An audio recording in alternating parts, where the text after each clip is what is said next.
we get funded to work on these. And what I'll start up is by how many people actually know what flood control lake is. We've all heard about them, but here's the deal. When I got out of college, I went to work for Fooling Ranch at Ellick. I drove across one every day to feed cows. It was irritating because how steep the dam was, get the slope. I'd always ask Clay, I'm like, how come we can't take a tractor down here and fill this spillway in? Come to find out, we know why now, because of how they're engineered and designed. So what brought about the flood control structures is we had all this flooding back in the 40s and 50s. We had the federal government seen a need. They developed a law, come into play, and had funding. So what the federal government did is they come in, had this money, they designed the engineers, they built these flood control structures, then they had to have somebody do maintenance on them, take care of them. So that's how they turned them over to the conservation districts. So as we sit right now, Grady County's got 157. We got probably the most of anybody in the state of Oklahoma. There's 2,110 now in the state of Oklahoma. So we all vied for a pot of money to work on these. So as time goes on, we have to deal with urbanization, which all y'all probably have to deal with on people coming in approaching on getting rid of pastures like that. We have the oil fields to deal with. We got the wind farms to deal with, and we got aging flood control structures. So what are we going to do? So that's where we're at this point in time. So what we do is, as a watershed aid, maintenance. We do the Okie call tickets. Everybody knows what an Okie call ticket is. This is something that's been new in the last probably 10 years that we got implemented. That any time that there is any work done within half mile, 3/4 mile of structure, I get an Okie call ticket. And what we did was, in 2000, we had a statewide team inspection. We came out and we looked at everyone in the state. We took GPS coordinates right over the top of the pipe in these lakes. And most of these lakes will have a concrete tower, a corrugated tower, like a George's. He's got both concrete and corrugated. Or we got some that's got a poly tower, which we had thought that was going to be a great idea because our corrugateds are getting old. Some of them reaching 40, 50 years. They're rusting out. We thought poly tower would be the new next great thing. They were to a point, except the beavers love them. And you wouldn't think a beaver would get on the side of one and eat one out, but they will destroy them. So now we're having to go to a plan B to get the engineers to figure out how we're going to do this now, if we're going to go back corrugated, or if we're going to have to wrap this poly in some type of light aluminum that we do. That's one of the struggles that we have. So on this aspect of that right there, get back to the entire stuff, with the oil field coming in and stuff like that, and we know Grady County is just getting inundated with oil field. So I run anywhere from 50 to 75 tickets a day. And you would think that they would look on the map and they would see the structure, but here's the deal. A lot of people have no idea. They see it's a great big pond. They have no idea what the structure is. So when they first come out, that's all I do. I drive 150, 200 miles a day and never leave Grady County, just go from site to site with the one to put oil right next to them. They see a big flat spot in the spillway, that'd be a great place. I have to educate you that when it gets full, she is going to run around. It's going to happen one of these days. Well, they want to try to run it right across the front toe, the back toe, across the top of the dam. They want to run a pipeline. So that's what we spend a lot of our time doing out there, is educating.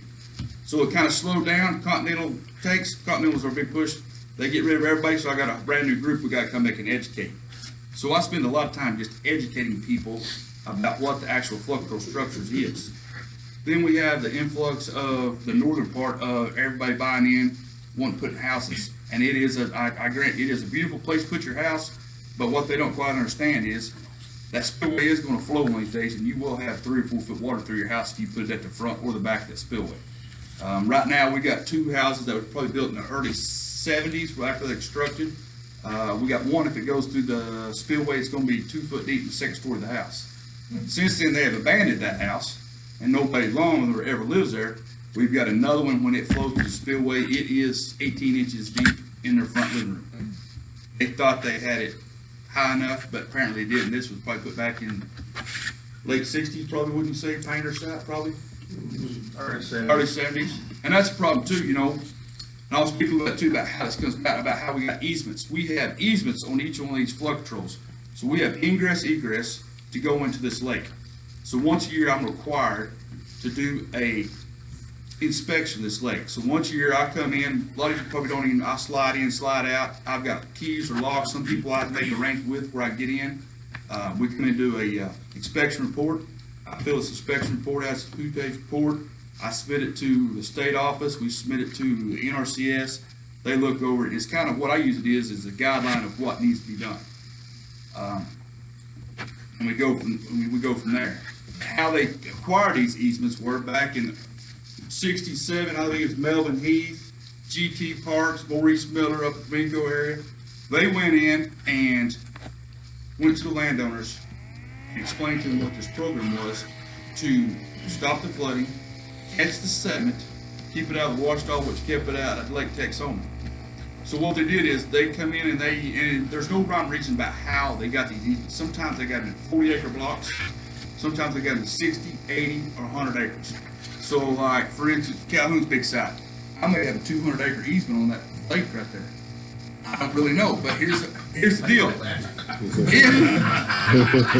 If that water coming out the channel touched that, it depends on whether they got a 40, 60, 80, or 160. So there's no rhyme or reason. So that's why we have to go out and we work with oil field, we work with people building houses to make sure when they come in, it's like around Georgia's side. We got all kinds of stuff right there. We went out there and made multiple that it did not impact the operation and maintenance of that flood control structure. Because here's the deal, and like we've explained, just because I got easement don't mean we can't stop them. We have to work together because our easements are so big. So we make sure that when they come in there, we make sure they're at their 1 foot above dam elevation. We got engineering reports, got as-built building every one of them, so I know exactly what all the elevations are. We make sure that they do not put one in the spillway. We make sure that we put one 400 or 500 feet from each end, downstream 1,000 foot, because one of these days, we've not had it happen here, but we're trying to start rehabbing these sites because when they built these, nobody envisioned what's going to happen in 50, 60 years. So now we're to this point of what we're going to do now, because a lot of them are getting full of sediment.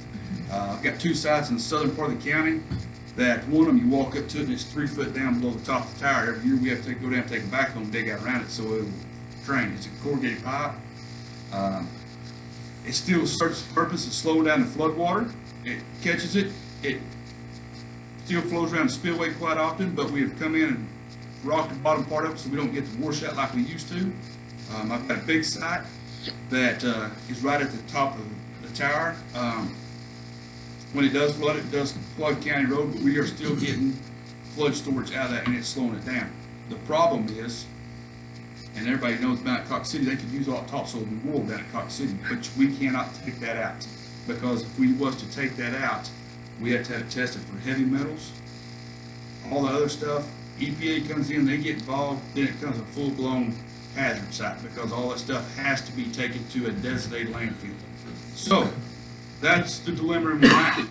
And it cost about $3 million, probably about $3.5, $4 million, I think was the last rehab job was. Well, depending on how big the site is, we've got them up to $8 or $9 million to rebuild one that was originally built at $250,000 or $300,000. So that's kind of the dilemma. Yes. Why? Why? What now? Why does it cost $89 million? Well, here we go. Now we've got fast forward from 1960 to 2020. We got to make sure we got to have an ecological stand. We got to make sure there's no endangered species. We got to make sure that we have the people downstream. We got to make sure we got the people upstream. We got to buy new easements. We have to make sure that we have all the safety cards in hand. We got to make sure we got all this other stuff implemented in this project to get this done now. So the good old simple days, we went to very complicated. I'm with you the same way. The first time they told me, I'm like, why? Why can't we just back up and redone it? Have you had a young buster? No, We've had one come close. never had one in the state of Oklahoma breach. In 2000, when the hurricane come through, I went past. Oh, wait. Oh, 07. 7. 07. We had one in Anadarko that came close. We went in and it was going around the spillway and it was eating out the backside and it ate up to the top half of it. The back half of it was gone, and we breached the spillway so that it wouldn't wipe it out completely. But that's close. We came and stayed on the phone. And Kevin brings up point 2. So when it was built, we had one site that was built as a high hazard structure, and that's right above the town of Rush Springs. It drains right through the middle of Rush Springs.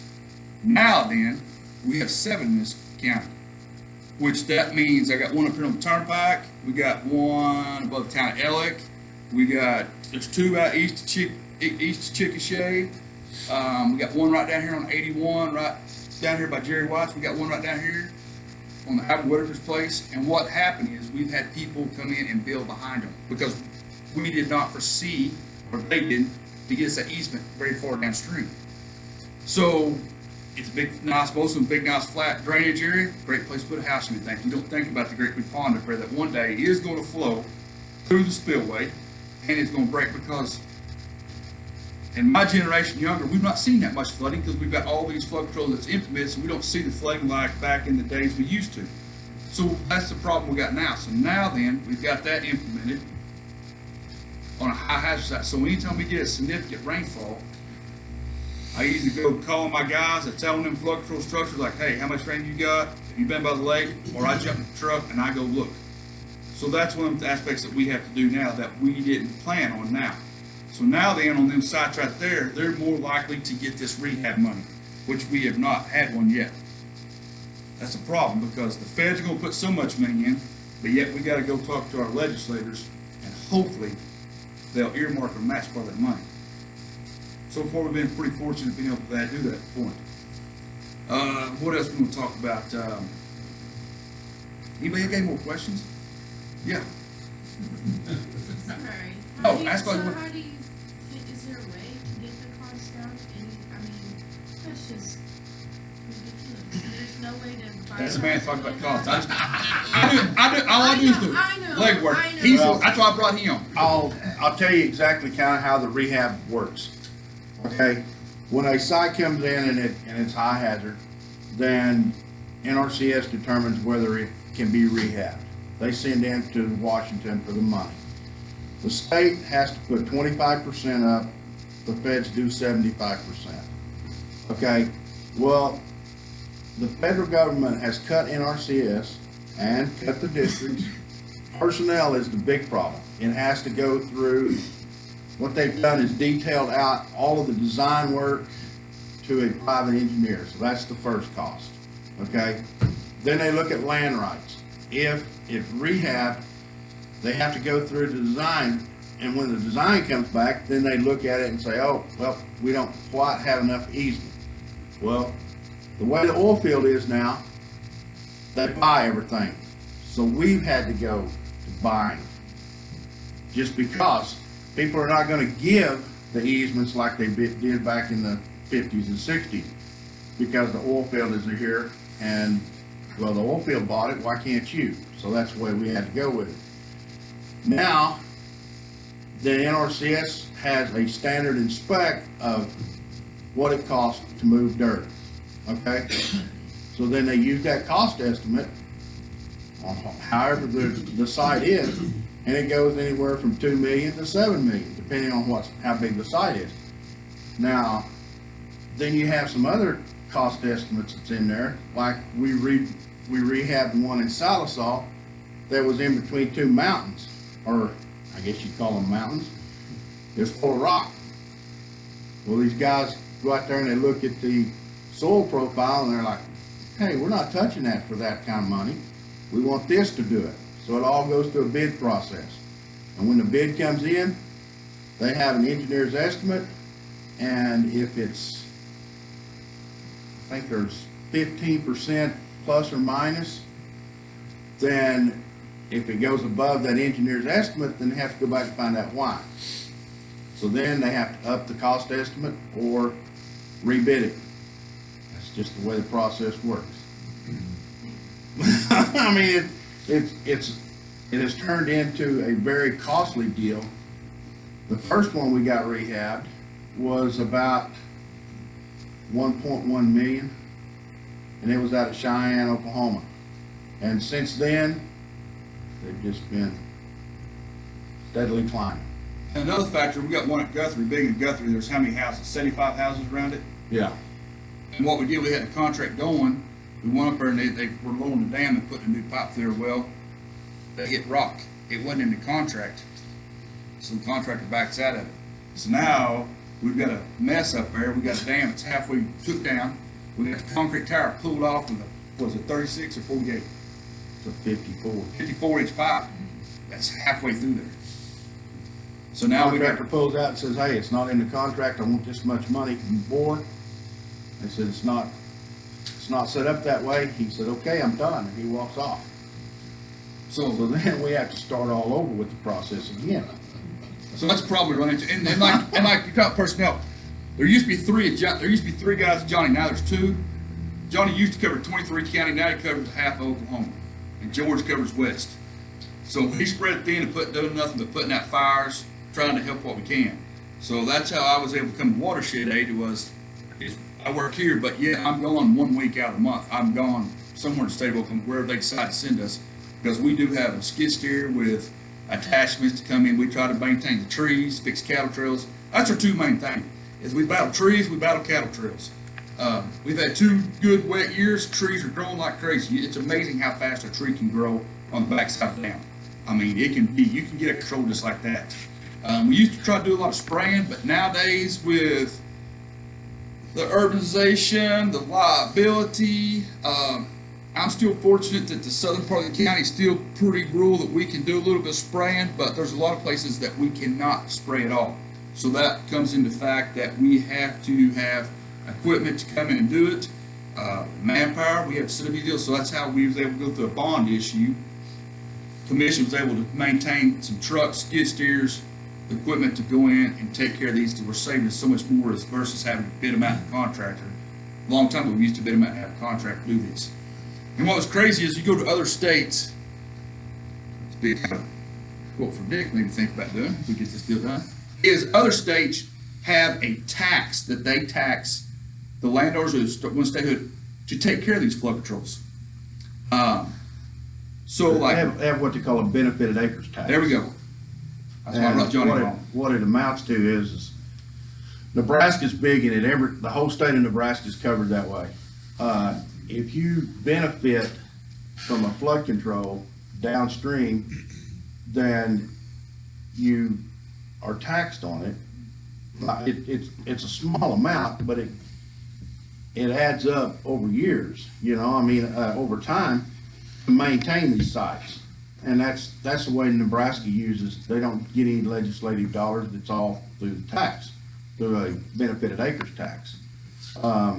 Texas, all of theirs is through the county commissioners. County commissioners, I don't know exactly how they get their money, but it's the county commissioners are their source of funding.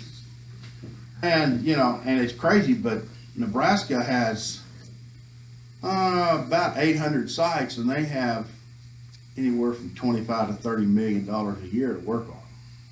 And what do we get allocated this past year? Our year's from July 1 to July 1. We get $750,000 a year. That's to work on 2,000. 2,109 sites. And every one of them needs something done to them. So we're all buying for the spot. So all of us district guys, we fill out a form, we submit it, and they say, yeah, you can work on this, yeah, you can't. So, and like now we've got some sites that we, down in Carter County, that the landowner thought it was a great idea to plug the towers. So we've got the 2 big rains, we have got canyons worse than the spillway. It's gonna take work.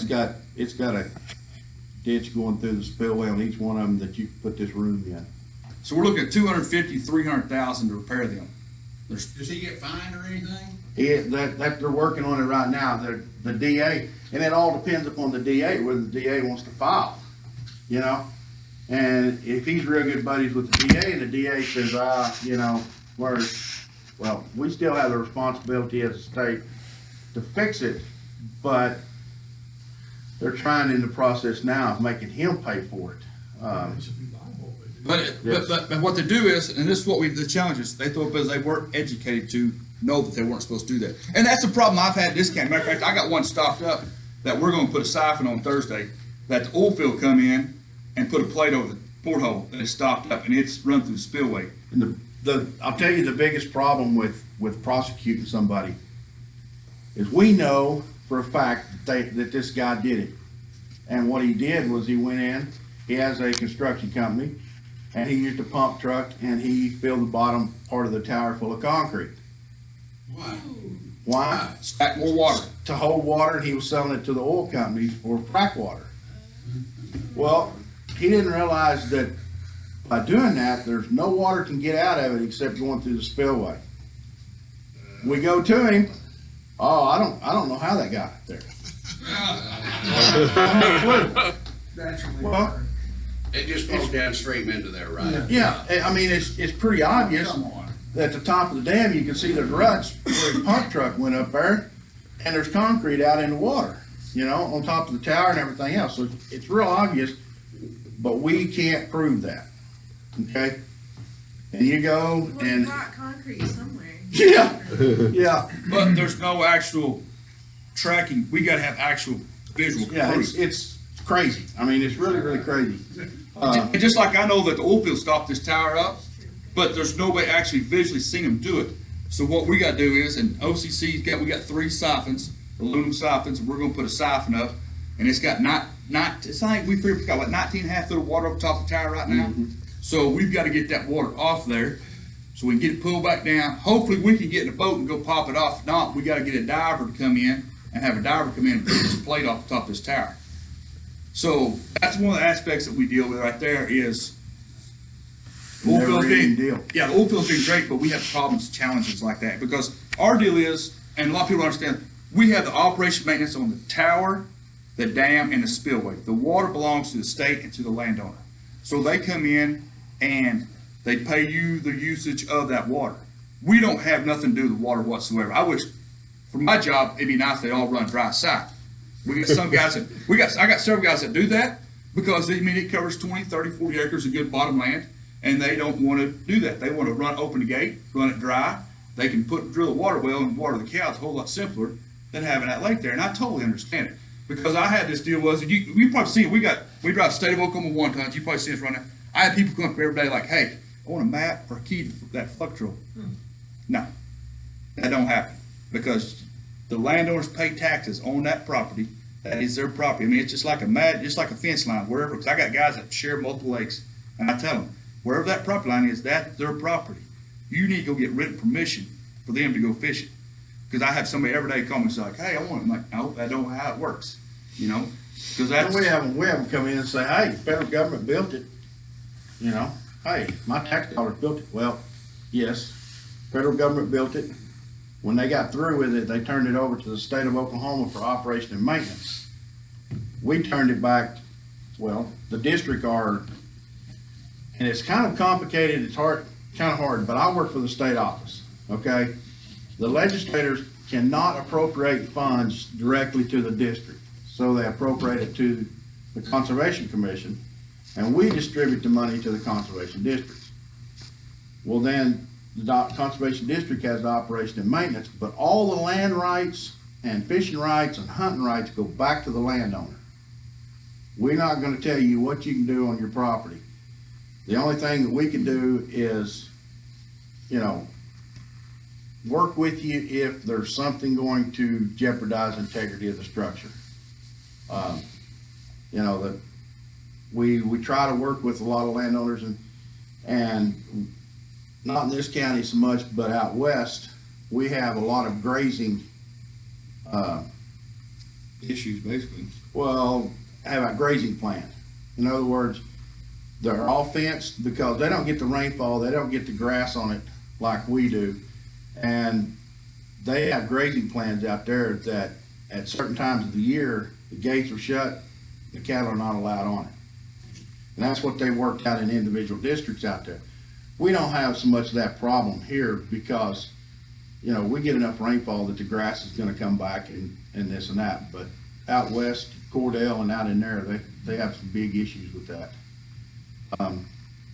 Anyway, the district, and that's where we go to the legislator, we plead our case of what we've got to do, and we get a state appropriations. Well, it comes to the commission office, and then we distribute it out to the districts. Because like most districts, we operate on $3,000 a year.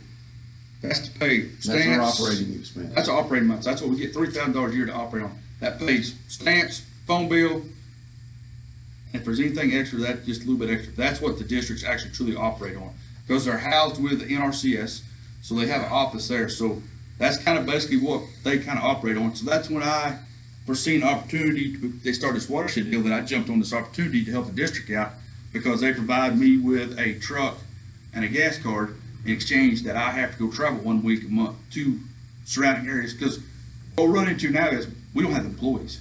We got several places that have no employees anymore. Logan County just now got a secretary back. They got, what, 60-something sites up there? They had nobody up there. So we had to go up there and do a team inspection. So we got together as, what's 10 of us guys? I forgot something. We had a couple leave. I think there's 9 of us guys left to go and do this team inspection to a strange place. We walk into a strange place and they hand us keys, somewhat, and a map. Here you go. So we go trying to do an inspection on these places. So it's challenging. So is this something that we should be more concerned about as far as a government office? Not that you guys aren't doing a good job managing, but that where it's funded and managed by the government, that we should be more aware and be more involved. So Well, I don't know anything about it. we got one guy sitting in here running for state rep that Right. is, I mean, those are the keys. But and here's your You're point. gonna have to get a tax bill passed. If it's a tax bill, very few people probably know about the issue and the risk that goes along with it. I did it, Well, and and I'm not gonna pass. The hard thing of it is when you talk about, you go out into the public and you start talking about a tax issue added to their property tax, and everybody sitting in this room is like, no, not gonna happen. And here's the problem too, is we've got so many legislators that are urban now that have no idea Right. outside that Tulsa and Oklahoma City bubble what is really a true world. I mean, we're facing that in everything, and that's something that we have to go and educate. And it would be great to deal, because if we can do that, but I don't think we could ever get tax passed. I mean, it would be wonderful if we could get a 1/16th of a penny. You know, I mean, that would be tremendous about what it is, because our big deal is manpower on taking care of the sites. I mean, that's our whole big deal, is taking trees and cattle trails. That's the whole push right there, is like that. Wouldn't it be cheaper for Oklahoma to have their own crew than to do all these, to contract all of them? Well, yeah, but then Funding. what you have is the state of Oklahoma says, okay, Then they have to pay for it instead of federal government. right, and then the state comes in and says, hey, you've got too many employees. You know, you're only allowed this many full-time employees, and you want this many to cover the state? Not gonna happen. Because what they do is, and I didn't realize it, they put a cap on the number of employees that you could have. Period. It's just a flat cap. It don't matter what your local is, you got a flat cap. Here's another thing, the state of Oklahoma don't want these lakes. They don't want the risk and liability of these Flood Control lakes. That's why they leave them to the districts, because we're not a county employee and we're not a state employee, we're an island by ourselves. Well, you're a local entity of state government. There you go. That's the more proper way to say it. So, I could, I'll be honest, but they don't want the liability of these, because if this does happen to break, like at Stillwater, there's 25 houses behind one. We got 9 sites inside the city of Stillwater. City So- limits. And that's that. But nobody had the vision. Nobody had the vision of what's going to happen, and now we're left with this problem of what's going to happen. So we're having to try to weed our way through the muddy water to figure out what would go on. Because that's what a lot of people give me a hard time. Like, we see y'all drive around a lot. Yes, we do drive around a lot. Yes, we're on the telephone a lot. But that's the whole deal. I mean, you know, because like so everybody goes, yeah, that's the whole problem. We're trying to muddy our way through the water of we're trying to stop this, because I got an 8-year-old. I got 19 more years. So my world, I'm trying to keep all that oil field, everybody out of my way. And that's why I make sure we go to every one of these, be vigilant. And I stop and talk to a lot of people, so I can find out more what's happening here and there at the feed store, at the coffee shop. I can find out more there in about 5 minutes than I could anywhere else. Of what's coming in next, you know, of because I'll swing by a cow and I'm like, okay. Give away your secrets. Yeah, I'll swing by a cow, I'm like, all right, what have you heard? What have you heard down that way? What's coming in? Is the pipeline coming in? Is there a oil field coming in? So we try to head that situation off, you know, that's why we're trying to always kind of play, I wouldn't really say defense, but we're kind of trying to head and keep educating everybody of what's coming on. So it's a very trying time in the next 20 years of what's gonna happen. What about these dams at sea? I'm sure they weren't designed to sea. Well- Is there any? They were, what it amounts to is they figured some seeping in. And if the soils were the type that they could just, without putting a foundation drain in it, now they have come up with some determinations later that they were wrong. They won't admit it, but they'll come in and do some kind of repairs. But yeah, some of them do seep, and getting some things like that done, Jerry, are just, because I'll tell you what they'll do. We did it to one site. They'll go in here on this flood control dam and they'll take the whole backside of it off. They'll go down below the natural ground and they'll put a tile drain in, like a French drain, and run a pipe out to the plunge basin. And then they'll rebuild the backside of the dam. Why? I don't know, but that's the way they designed to fix them. And sometimes it works, sometimes it don't. And I'll tell you another thing too, is we have a lot of factor in, is we have the drought.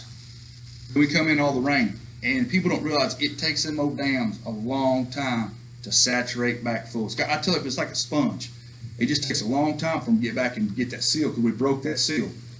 Then we add in a little bit of drilling, a little bit of fracking. She's doing a little shaking, a little wobbling. We're still dry. They find them a seep right there, a crack. They're going to seep, seep, seep until we finally get that saturated and back tight, or they won't. We monitor seepage. Every one of my right, the seepage back downstream, we monitor it every year to year on that. I got some that seep a little bit. I got some that makes you ever concerned every time you drive across one, because we got how much seepage behind it. And that's just kind of the way. There's a key to it. If you see seepage, go look at it. If it's clear water, it's not hurting anything. If it's cloudy water, it's moving soil. And that's what we got to worry about. Is there any way to go on the front side and put some type of sealant in there without tearing it out? Not that I know of. Not that they've come up with. Not with it, I know. Huh? Not that we've. No, because here's the deal. They were engineered and they're compacted so tight, because like when they were engineered, every foot they do a soil test for every. Compaction test. Well, they're 95 to 97%. 98% compaction. Every foot they take a test, so they're compacted really tight. So I don't know whether. I don't know how we'd ever do it, because like we got one site in Grady County we decommissioned. It was straight kind of north and west of Rush Springs. It was pumping 1,000 gallons a minute out the 8-inch foundation drain. I pulled up on it that day and that foundation was just a humming, a whistling. I'm like, what is that noise? I walked down there. I mean, it's just gushing water. And what happened to it? Had gyp sinks in it. Out in the water, away from 100, 200 foot in front of the tower, it formed these gyp sinks and was going underneath it. So, Shoot. you know, telephone call them, here comes everybody down. We got on top of the dam and we cored down and found the voids, and they pumped 5 concrete trucks full of concrete down in the hole. The next day couldn't find the concrete. So when we took the dam out, we took it out with a scraper. We never found no concrete. Never found any concrete. And we took it back to like it was natural state. We rocked a big chute. It was a beautiful lake, probably one of the more prettier lakes we had. It was crystal clear, big old pretty lake. So now we took it, we've made a big old rock chute, rock drop, slowed the water down, just slow it back down, put it back to natural state. So it's very interesting. Any more questions? Are you seeing a difference in, we had the Mesonet, a presenter from the Mesonet out here, and he kind of, talked to us a little bit about a weather pattern change where we have longer periods of dry and then short bursts of, what they call them, micro droughts, or where we have, and obviously the last few years it's been that way, a large amount of rain in a very short amount of time. Obviously, that affects your. Yeah, and what's kind of been good here is that the drought has pulled our water level down, and we get those bursts, and we have those implemented. We've not had anything actually go through the spillway besides the one that the oil field stopped up. So we've had them close, but we've not had enough, so we've had enough storage. I'm sure if we keep on getting rain like we did, we get some nice little old 15, 16-inch rain, we'll have some serious flooding. You know, that's the thing too is I don't know the last, it's been 10 years ago, last numbers updated about how much we saved. There's a breakdown that it saves actually how much each county have these flood control structures How and much deal. damage? we For the prevented. bridges, road closures and stuff like that. I think it was $10-15 million, I think about 10 years ago. They estimated that Yeah. after each rain event, by having these flood controls in place, we saved about 10 or 15 million to each county on the bridges and stuff like that. There's all kinds of factors. They can't give you about 1% of that. Yeah, it'd be nice. It'd be nice. What is our storage capacity now compared to what built on? I mean, with all the sediment and silt or? A lot of them still have the same, because the flood storage is only from permanent water level to top of dam. That's the flood storage. So even if they fill up with silt to where there's no water out there, they still have the flood storage. They just don't have the permanent water, they don't have the aesthetic value, they look like a big mud hole. And the landowners, they lose. That's one of the benefits.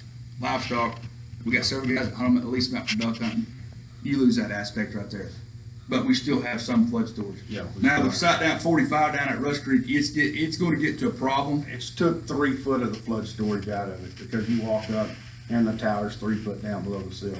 And it's in the middle of a section where there's nothing around it, so it's a low site, but it's gonna get to a problem where it's gonna get where it's gonna cost us to keep fixing the spillway. Yeah, I don't know what we're gonna do with it. They don't. We've had, RCS has done some studies on it. we've had 2 or 3 national watershed tours, and we have to build a road way back down this pasture to it, and they look at it, and everybody goes, oh, it's really neat. Oh, yeah, it's on. Nobody's got to answer what we're gonna do. Everybody's PowerPoint from Washington DC to wherever, but it's just, it's just ugly. And if anybody's got any questions, we'd like to know, we got a big map in the office that shows where every one of the flood controls is right up here. If you ever want to, you can walk in and look, see where every one of them is. So, that's all we got. But landowners are our first Yes. point of contact.